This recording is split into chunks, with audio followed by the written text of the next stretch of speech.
Ce devait être un gouvernement resserré, mais il y a finalement 31 membres dans la nouvelle équipe de François Fillon. 20 d'entre eux figuraient déjà dans le gouvernement Fillon 2. Brice Hortefeux, par exemple, garde l'intérieur, Frédéric Mitterrand, la culture, Luc Châtel, l'éducation nationale, Bruno Le Maire, l'agriculture, Valérie Pécresse, l'enseignement supérieur et Benoît Paru, le logement. Du côté des promus, il y a surtout 2 femmes. L'incontournable Michèle Alliot-Marie devient ainsi numéro 3 du gouvernement en prenant le titre de ministre d'État et de ministre des Affaires étrangères. Autre promotion de taille, Nathalie Kosciusko-Morizet prend la tête d'un super ministère de l'écologie, du développement durable, des transports et du logement. La grande nouveauté de ce gouvernement, c'est aussi le retour d'Alain Juppé en tant que numéro 2. Ministre d'État, il prend en charge la défense et les anciens combattants.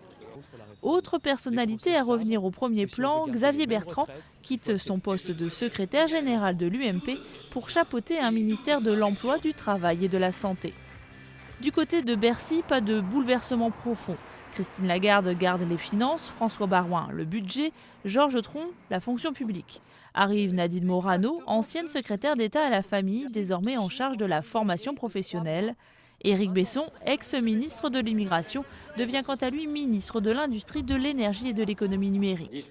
Pierre Lellouche quitte les affaires européennes pour prendre le portefeuille du commerce extérieur.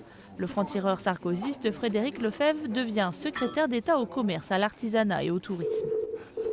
En nette perte d'influence au sein du gouvernement, les centristes, ils étaient 7 auparavant, ils ne sont plus que 2. Michel Mercier arrive comme garde des Sceaux et Maurice Leroy à la ville. Exit notamment Jean-Louis Borloo et Hervé Morin. Du côté des perdants, Roselyne Bachelot paye sa mauvaise gestion de la grippe et perd son poste de ministre de la Santé et des Sports pour celui des Solidarités et de la Cohésion sociale.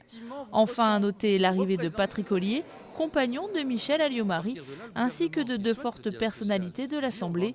Le député du Vaucluse, Thierry Mariani, devient secrétaire d'État chargé des Transports et la villepiniste Marianne Monchamp, secrétaire d'État auprès de Roselyne Bachelot.